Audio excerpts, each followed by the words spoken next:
Bonjour.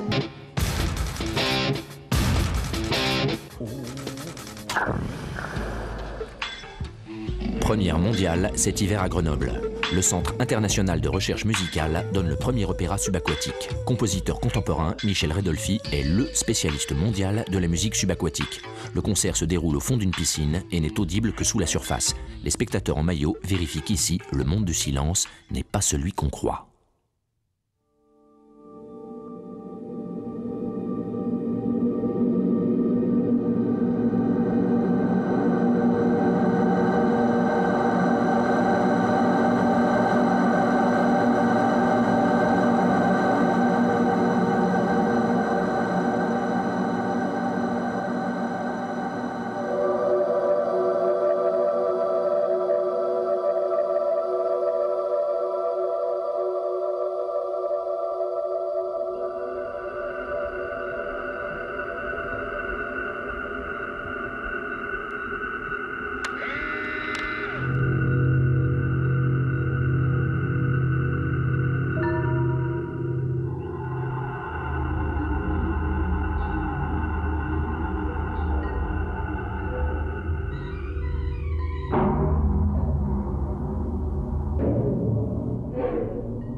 J'ai essayé de me rapprocher de l'eau jusqu'à que le déclic me fasse penser à mettre des haut-parleurs sous l'eau et commencer à tester l'écoute sous l'eau. Donc, si tu veux, c'est venu d'une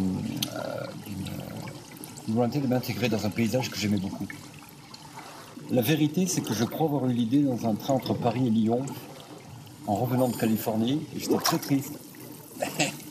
J'ai gratté quelque chose sur un papier, et je crois avoir encore ce petit bout de papier. Et j'ai dessiné je me rappelle une petite falaise, et puis de l'eau en bas. Et puis j'ai imaginé que quelqu'un plongeait et qu'il y avait un haut-parleur. Ça, c'était en rêvant de la Californie que j'ai pensé à ça. C'est un fantasme.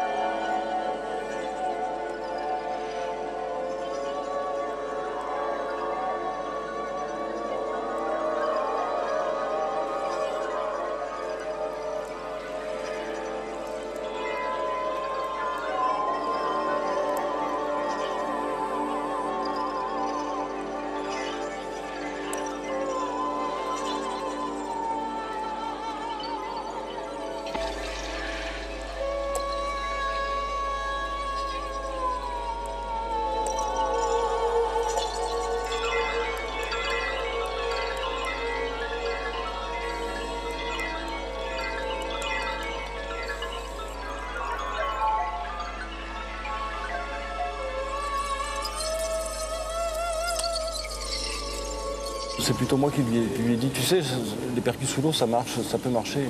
Il me dit, ah ouais, peut-être, tu devrais, ouais, pourquoi pas, il faut essayer, tout ça. Et puis bon, en fait, c'est l'aventure qu'il a plu, parce que c'est un aventurier, Michel, c'est pour ça. Il va au Brésil, il va dans la forêt, prendre des sons, faire des concerts tropicaux. Il adore ça, c'est un aventurier. La boîte crânienne est le seul récepteur corporel capable de rentrer en vibration sous l'eau. Les tympans sont ignorés par le système d'écoute subaquatique.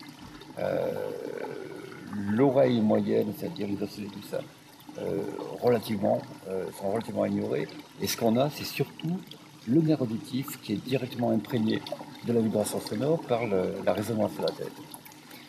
Et c'est une chose très naturelle, ça a l'air absolument spectaculaire ou compliqué ou peut-être difficile, mais en fait, il suffit d'aller là-dessus et de changer complètement l'espace sonore.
L'écoute qui est induite par la plongée dans l'élément liquide est extrêmement basique, puisqu'elle est certainement l'écoute qui a précédé notre arrivée aérienne, donc dans notre première vie fétale. Il est évident que c'est une écoute magique parce qu'on l'a quittée.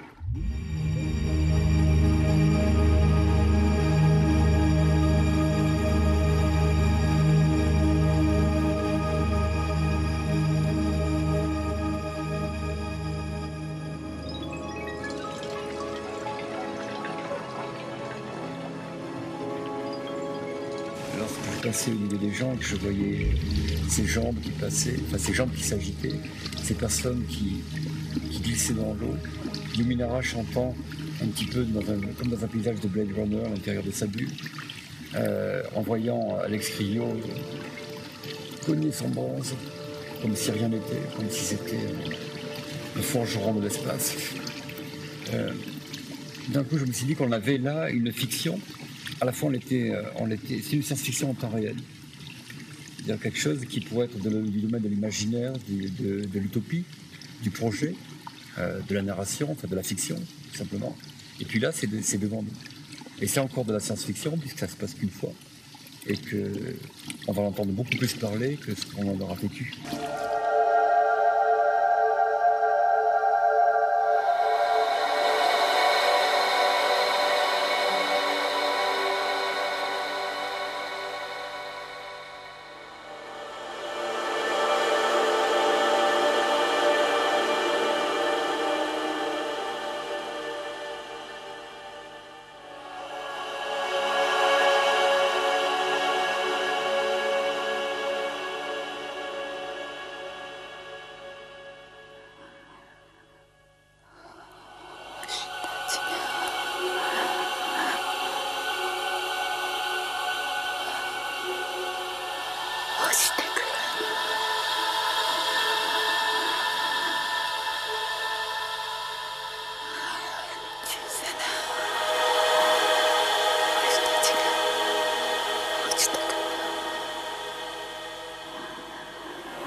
Dans une bulle, c'est beaucoup de vapeur, très chaud, et la voix, quand je chante, ça sonne très bien. Donc, comme je sens que je chante un peu salle de bain, dans la salle de bain.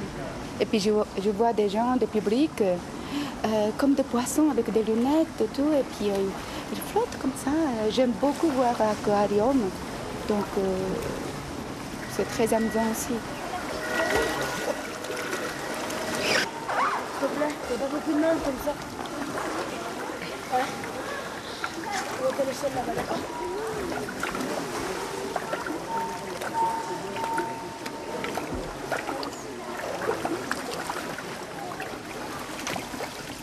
Dans mes musiques subaquatiques, il n'y a jamais, et il n'y en aura pas de sitôt, d'éléments naturalistes.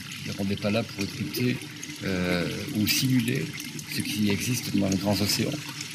Au contraire, c'est là le côté science-fiction de la musique. On écoute sous l'eau des choses qu'on pourrait entendre chez soi ou qu'on pourrait entendre sur un casque de baladeur personnel.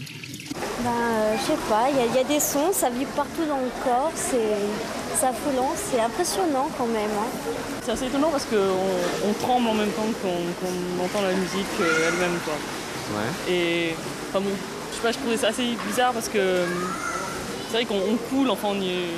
Enfin, je sais pas, moi j'étais avec mon tuba, j'avais l'impression de couler complètement. C'est plutôt percevoir qu'entendre, c'est recevoir quelque chose, recevoir des sensations, des vibrations effectivement, je sais pas, un peu comme des cloches, je sais pas. C'est très difficile à déterminer, à définir en fait. J'ai l'impression qu'on se désarticule, qu'on se brise un morceau. C'est assez impressionnant. Je crois que ça demande aussi un moment de détente après parce que je trouve que c'est très très fort. À vrai dire, on n'entend pas cette musique, elle nous pénètre par tous les côtés. On vole dans la musique. Et c'est de la musique et en même temps c'est très physique. C'est comme si on entendait par l'intérieur, quoi. C'est comme si quand elle chante, moi j'ai l'impression que c'est mon ventre aussi qui chante, c'est bizarre.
Pour ce concert, on peut comprendre un petit peu les rôles en trois domaines. Le premier domaine, c'est les instrumentistes qui sont dans l'eau, qui nous envoient de la musique.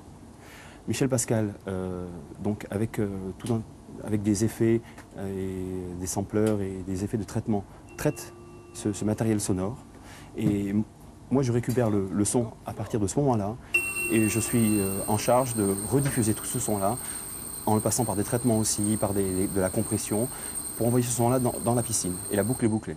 Et Michel Rodolphi, donc, qui a composé la musique, la partie musicale qui est sur CD, on a fait graver donc un CD à l'unité pour cette diffusion. Michel Rodolphi sera donc aussi sous l'eau et il récupère ce signal pour le mixer en direct sous la mer. Previously, I had been the mixer, mixing the audio on the land, listening to the concert, maybe on a working hydrophone, and with hand signals from people in the audience for the levels.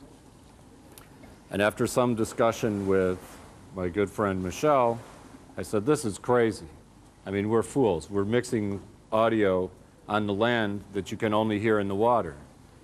It's the same as mixing audio on the moon while you're sitting in a Paris restaurant. It's crazy. I mean, it doesn't work. So I said, well, I'll look into this problem.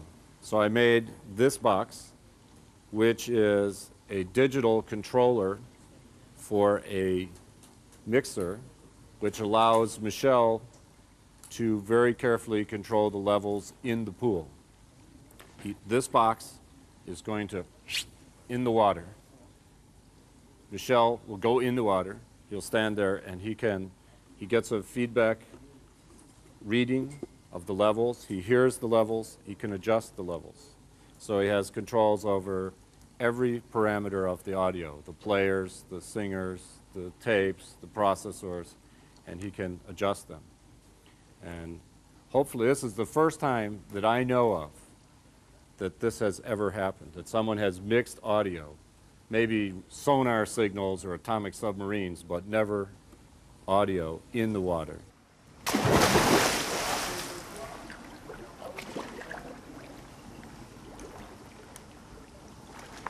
Il y a des connexions femelles qui sortent Non, tu risques rien là.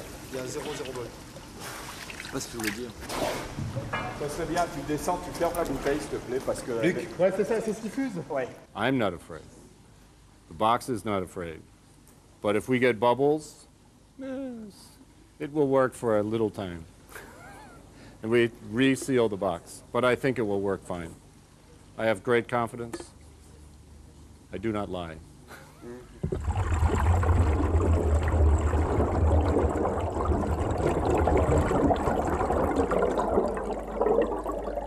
Comparé à d'autres musiques, la musique contemporaine demande à ce que le créateur réalise lui-même ses bandes. C'est une donnée. Donc tous les compositeurs de musique contemporaine, ou disons la grande majorité, ont tous une spécialité dans le domaine du studio. Ils savent tous se servir d'une table de mixage, des outils de la composition.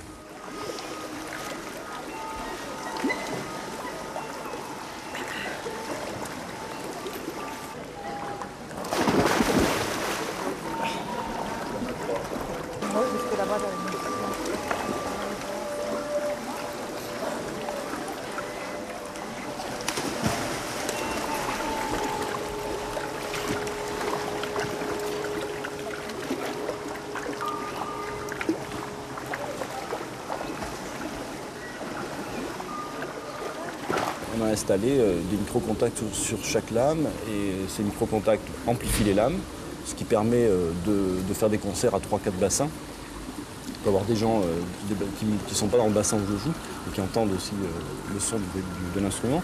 Et ensuite, ça permet aussi de passer par un système de convertisseur qui permet de jouer aussi des sons électroniques de synthétiseurs. On détecte la force à laquelle Alex tape sur les lames, et sur chaque lame, on détecte sur chaque lame sur quelle lame il a tapé. Donc tout ça arrive au niveau de la console ici comme série d'informations. C'est transformé en données MIDI, et ensuite ces données MIDI passent donc par un patcher et un échantillonneur pour savoir quel type de notes on va jouer et quel type de notes on va renvoyer sous l'eau.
Si à la musique expérimentale, il faut qu'il y ait expérience à tous les niveaux. Il ne faut pas que ça soit simplement une expérience acoustique ou une expérience d'électronique.